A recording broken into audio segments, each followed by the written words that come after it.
ना कह सकती थी कि आज़ादी महात्मा गांधी के कारण नहीं, सुभाष चंद्र बोस के कारण मिली, तो उसके विचार हो सकते हैं। 2014 के बाद आज़ादी मिली, ये इस बात को रेखांकित करता है कि नरेंद्र मोदी सत्ता में आने के बाद ही देश आज़ाद हो गया। इसके मायने अटल बिहारी वाजपेयी की सरकार, मोरारजी देसाई की सरकार और तमाम सरकारें जो पहले भी गैर कांग्रेसी थी, वो भी गुलामी की सरकार थी। शायद एक बड़े षड्यंत्र का एक छोटा हिस्सा है। हमारी विरासत को मिटा के नया इतिहास लिखने का ये प्रयास है। तो जो पार्टी की सांसद खुलेआम रिकॉर्ड पे नथुराम गोडसे को महिमा मंडित करती है, उसी पार्टी के लोग यदि महात्मा गांधी को गाली देने वाली स्क्रिप्ट लिखे तो आश्चर्य नहीं होना चाहिए।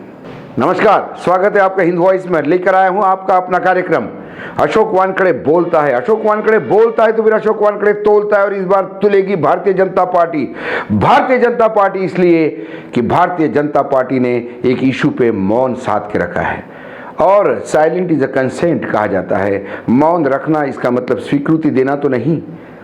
और मैं बात कर रहा हूं कंगना राणावत की। कंगना राणावत एक अदाकारा, फिल्म इंडस्ट्री की, बड़बोलेपन के लिए जानी जाती है, लेकिन उसने जो अभी अभी कहा कि हमारे देश को आज़ादी जो मिली 1947 में, वो भीख में मिली। सही मायने में देश आज़ाद 1947 से नहीं, 2014 में हुआ।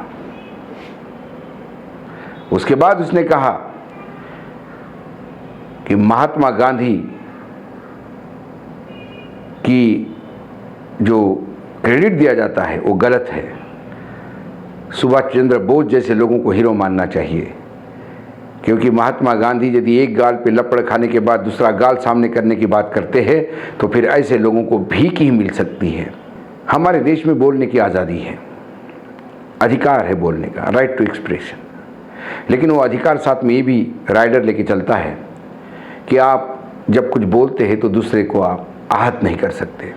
आज सबसे बड़ा सवाल है, 135 करोड़ की इस देश में आज़ादी किसने दिलाई, इस पे बहस हो सकती है। सुभाष चंद्र बोस बड़े या महात्मा गांधी बड़े, ये निरंतर चलने वाली बहस है। इसको मैं गलत नहीं मानता, अलग अलग विचारधाराएं होती है, और इसीलिए हमारे देश में प्रजातंत्र है। मुझे आज़ादी भीख में मिली, इस पे ऑब्जेक्शन है। कंगना कह सकती थी कि आज़ादी महात्मा गांधी के कारण नहीं, सुभाष चंद्र बोस के कारण मिली, तो उसके विचार हो सकते हैं। लेकिन आज़ादी भीख में मिली ये कहकर उसने हमारे तमाम शहीदों को, हमारे आइकॉन्स को, हमारे रोल मॉडल्स को भिखारी बना दिया। उसके बाद जो उसका एक कहना कि 2014 के बाद आज़ादी मिली, ये इस बात को रेखांकित करता है कि नरेंद्र मोदी सत्ता में आने के बाद ही देश आज़ाद हो गया। इसके मायने अटल बिहारी वाजपेयी की सरकार, मोरारजी देसाई की सरकार और तमाम सरकारें जो पहले भी गैर कांग्रेसी थी, वो भी गुलामी की सरकार थी। 2014 के बाद आज़ादी मिली, हो सकता है ये आज़ादी कंगना को मिली हो, जो इतनी महामूर्ख बातें करके चली जाती है और सरकार की तरफ से कोई वक्तव्य नहीं आता। मेरी अपेक्षा थी कि भारतीय जनता पार्टी या प्रधानमंत्री कार्यालय इस बात को ज़रूर एक्सप्लेन करता कि देश को आज़ादी मिली 2014 से, देश एक नया विकास की ओर मुड़ रहा है। लेकिन प्रधानमंत्री कार्यालय मौन है, प्रधानमंत्री मौन है, बीजेपी भारतीय जनता पार्टी इस पे मौन है। इस बात का मतलब है वो स्वीकृत दे रही है। तो क्या हमारे देश का इतिहास फिर से लिखा जाएगा, और कंगना इतनी बड़ी इतिहासकार हो जाएगी कि वो तय करेगी कि हमारे देश की आज़ादी 2014 में मिली, इसके पहले हमें भीख मिली। और फिर उसके बाद कई भारतीय जनता पार्टी के अंधभक्त कंगना की जय जयकार कर रहे हैं। भारतीय जनता पार्टी के प्रवक्ता इतना ज़रूर कहते हैं कि महात्मा गांधी को प्रति देश समर्पित है, हम महात्मा गांधी का आदर करते हैं, हम उनकी जयंती मनाते हैं। तो क्या महात्मा गांधी की जयंती मनाने के मायने ये है कि महात्मा गांधी को कोई गाली देके चला जाए और देश चुप रहे? आप अपने हीरो को महिमा मंडित कर सकते हो, लेकिन दूसरों को गाली देने का अधिकार, दूसरों को अपमानित करने का अधिकार ये कंगना ने किसको दिया? मैं टीवी 9 भारतवर्ष नाम के एक चैनल पे था, कोई चौहान करके एंकर थे। जब मैंने ये कहा कि प्रधानमंत्री कार्यालय से कुछ तो इस पे एक खंडन आना चाहिए था, तो प्रधानमंत्री के स्पोक्स पर्सन बन के उन्होंने सवाल पूछा कि प्रधानमंत्री कितने वक्तव्यों का खंडन करेंगे और किस किस बात का जवाब देंगे।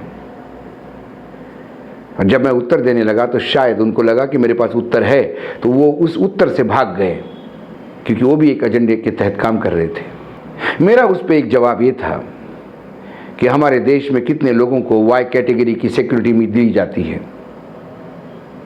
कितने लोगों को पद्मश्री मिलती है। यदि प्रधानमंत्री कार्यालय और देश के गृह मंत्रालय ने कंगना रनावत को वाई कैटेगरी की सिक्योरिटी दी है, जिस पे लाखों रुपए खर्चा होता है टैक्स पेयर्स का, तो उसे जरूर वीआईपी माना होगा। उसकी जान इस देश के लिए बहुत अहमियत रखती है, उसकी सिक्योरिटी इस देश के लिए बहुत अहमियत रखती है। ये सरकार ने माना होगा तभी वाई कैटेगरी की सिक्योरिटी दी है। पद्मश्री देने के पहले कई कलाकारों का ब्यौरा देखने के बाद ही उसे एक उच्चतम कोटि की कलाकार समझ के पद्मश्री दी होगी। नेशनल अवार्ड देते समय भी इसका ध्यान रखा जाता है। National award, Padmashri, Y category की सिक्योरिटी, ये बात बताती है कि सरकार उसे एक विशेष दर्जा देती है। कम से कम किसी विशेष दर्जा जिसको मिलता है वो आदमी या वो इंसान जब ऐसा वक्तव्य करता है, तो क्या ये सरकार की दायित्व नहीं है कि वो इस पे क्लैरिफिकेशन दे? लेकिन सरकार मौन है। शायद एक बड़े षड्यंत्र का एक छोटा हिस्सा है। हमारी विरासत को मिटा के नया इतिहास लिखने का ये प्रयास है। पुरानी पार्लियामेंट की जगह नई पार्लियामेंट लाने का प्रयास ऐसा ही है, क्योंकि अब पुरानी पार्लियामेंट को अब हम भूलना चाहते हैं, नया इतिहास लिखाया जाता है। ये ऐसा ही हुआ कि एक नया स्टेडियम बना और सरदार वल्लभ भाई पटेल को स्पोर्ट्स कॉम्प्लेक्स में टर्न करके वो स्टेडियम को मोदी का नाम दिया गया। सेंट्रल विस्टा भी मोदी के नाम से होगा, देश की आज़ादी भी मोदी के नाम से लिखी जाएगी। बाग भीख देने की होती है। अहिंसा की लड़ाई लड़ने के लिए भी सबसे ज़्यादा ताकत चाहिए, हिंसा की लड़ाई से भी ज़्यादा अहिंसा की लड़ाई के लिए ताकत चाहिए। ये कंगना को कौन समझाएगा? क्योंकि कंगना बोल रही है, स्क्रिप्ट कोई और लिख रहा है। क्या हमारे देश के विभिन्न समस्याओं को से दूर भागने के लिए तो ये नया इशू नहीं लाया? बढ़ती रोजगारी, बेरोजगारी, महंगाई, सीमाओं पे तनाव, विभिन्न समाज और धर्मों के बीच में तनाव, राज्यों के बीच में झगड़ा, राज्य केंद्र के बीच में झगड़ा। देश किसी भी पैरामीटर पे अपने आप को ये नहीं कह सकता कि हम अब स्थिर स्थिति में हैं। हर जगह स्थिति भयानक है। ऐसे में कंगना रनावत का ये बयान और उसको महिमा मंडित करने वाले कुछ महामूर्ख ये बताना चाहते हैं कि महात्मा गांधी शायद अंग्रेज़ों के एजेंट थे। कंगना ने एक पत्र जारी किया और वो पुराना पत्र है। कंगना ने कुछ पेपर कटिंग जारी की। ये कोई रिसर्च डिपार्टमेंट ही उसके लिए कर सकता है, और ये कौन कर सकता है ये सब लोग जानते हैं। कौन करवा रहा होगा? महात्मा गांधी का द्वेष कौन करता है? महात्मा गांधी को बुरा कौन कहता है? जिस पार्टी की एक सांसद लोकसभा के सदन के पटल पर महात्मा गांधी के हत्यारे नथुराम गोडसे को अपना हीरो मानती हो, उसके बाद भी वो पार्टी की सदस्य है और वर्तमान में लोकसभा की भी सदस्य है, उस पर कोई एक्शन नहीं लिया जाता, तो क्या भारतीय जनता पार्टी नथुराम गोडसे को महिमा मंडित करती है? ये माने? प्रधानमंत्री का ये कहना कि मेरे दिल में बड़ी चोट लगी है, ये उस वक्तव्य को कम नहीं आंकता। तो जो पार्टी की सांसद खुलेआम रिकॉर्ड पे नथुराम गोडसे को महिमा मंडित करती है, उसी पार्टी के लोग यदि महात्मा गांधी को गाली देने वाली स्क्रिप्ट लिखे तो आश्चर्य नहीं होना चाहिए। वो जो लेटर जारी किया वो लेटर प्रधानमंत्री नरेंद्र मोदी ने इंग्लैंड के महारानी को लिखा हुआ है और वो रिक्वेस्ट कर रहे हैं कि गोपालाचारी को लेफ्टिनेंट गवर्नर बनाने का अनुमति दी जाए लॉर्ड माउंटबेटन के बाद। और वो कह रही है, ये पत्र दिखाता है कि देश कैसा भीख मांग रहा था। कंगना रनावत का दिमाग इतना खाली है कि उसे इस बात का ज़रा भी समझ नहीं है कि देश जब आज़ाद हुआ 1947 में, तब देश किस कॉन्स्टिट्यूशन से चलता। जो संविधान था वो तो बाद में लिखा गया 1950 में। तो 47 से 50 तक देश इंग्लैंड के संविधान से चलता था। हमारे देश का संविधान लागू होने के बाद देश पे राष्ट्रपति आ गए, लेफ्टिनेंट जनरल गवर्नर जनरल का पद खत्म हो गया।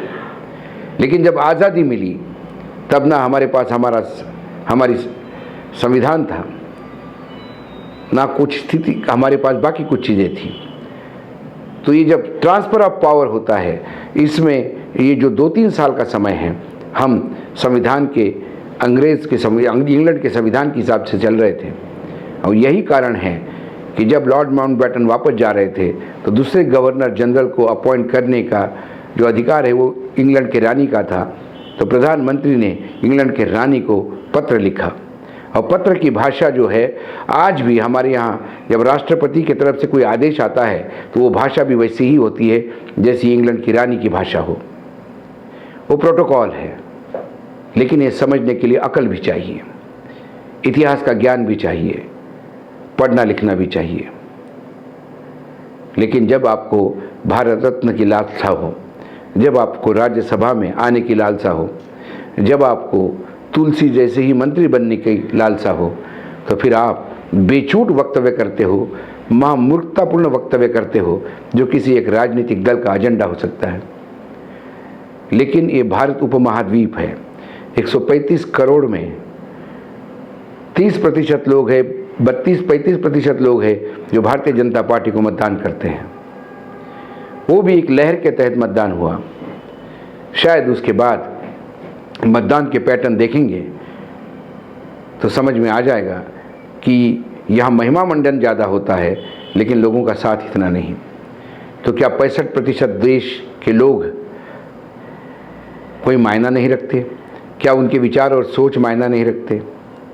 ये दुर्भाग्यपूर्ण बात है कि अभी तक कंगना के बारे में ना बीजेपी ने कोई वक्तव्य दिया, ना प्रधानमंत्री कार्यालय से कोई वक्तव्य आया, ना कोई सरकार उसके खिलाफ कार्यवाही करने जा रही है। यही वक्तव्य यदि किसी और ने दिया होता तो भारतीय जनता पार्टी आज पूरे रास्ते पे होती। भारतीय जनता पार्टी ने ये तो बता दिया कि सरदार वल्लभ भाई पटेल की मूर्ति विश्व की सबसे बड़ी मूर्ति बोलकर आप उनको महिमा मंडित तो करते हो, लेकिन फिर कंगना के उनके भिखारी कहने पे आप रिएक्ट भी नहीं करते, क्योंकि सरदार पटेल भी महात्मा गांधी के साथ ही लड़े थे। उसने कहा कि महात्मा गांधी और सुभाष चंद्र बोस ये अलग अलग लोग हैं, या तो आप गांधी को मानिए या सुभाष चंद्र बोस को। लेकिन वो ये नहीं जानती कि वो सुभाष चंद्र बोस को जानती भी कितनी है। सुभाष चंद्र बोस की अपनी लड़की अनीता बोस, उन्होंने खुद कहा कि महात्मा गांधी से प्रेरणा लेके ही सुभाष चंद्र बोस ने स्वातंत्र की आज़ादी की लड़ाई लड़ी है। महात्मा गांधी को फादर ऑफ द नेशन बोलने वाले सबसे पहले सुभाष चंद्र बोस थे। 1946 में रंगून रेडियो से जब उन्होंने देश को संबोधित किया तब उन्होंने महात्मा को फादर ऑफ द नेशन कहा।